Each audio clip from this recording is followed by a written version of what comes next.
Nouvel épisode de notre série Focus Angola. 1600 km de côte avec des plages paradisiaques, les fabuleux hauts plateaux et leurs paysages à couper le souffle, une faune et une flore extrêmement riches, une culture exceptionnelle. Bref, le potentiel touristique est tout simplement incroyable, mais il reste largement inexploité.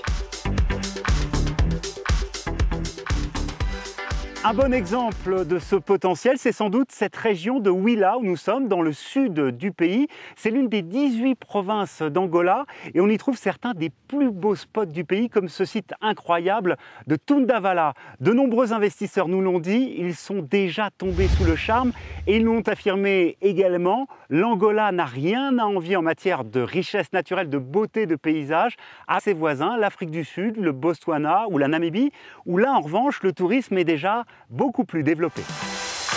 Alors comment booster le tourisme et en faire l'une des clés de la diversification économique du pays? Eh bien des investisseurs angolais ont fait le pari. Ils ont investi 35 millions de dollars dans cette éco-lodge, nichée sur un espace de 210 hectares. Ce lodge est unique en son genre en Angola. Joli bungalow, cuisine haut de gamme. Il possède même sa propre réserve animalière.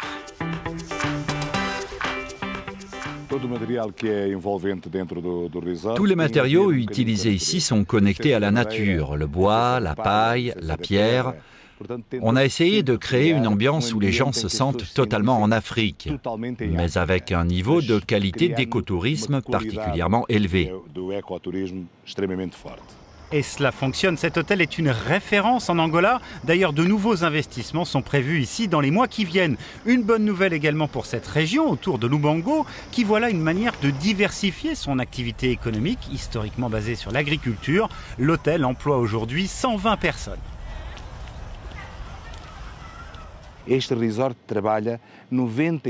Ce resort fait travailler 99% d'Angolais. C'est énorme ça.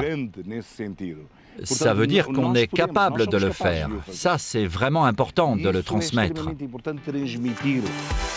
Transmettre, former des personnels qualifiés et faire profiter au maximum de la manne touristique à une population jeune et dynamique. C'est le credo de cette femme, fer de lance de la nouvelle stratégie du tourisme en Angola. Alors que le pétrole sort du pays, les revenus du secteur du tourisme ne sortent pas du pays.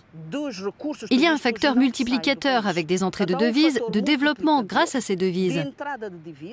Et toutes les ressources restent ici.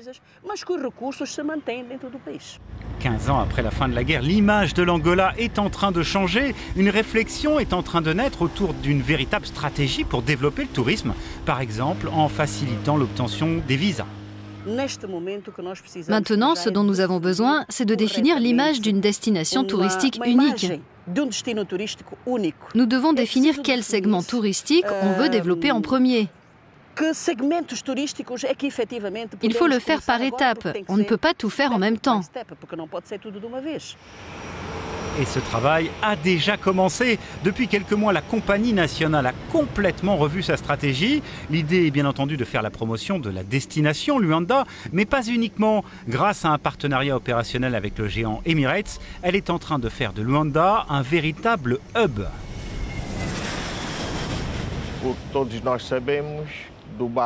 Tout le monde sait que Dubaï, c'est un hub important. Et grâce à cela, nous allons bénéficier de l'expérience d'Emirates dans ce domaine-là. Objectif, accueillir davantage de touristes donc, mais aussi permettre un transit vers des destinations comme Lisbonne, Johannesburg ou La Havane.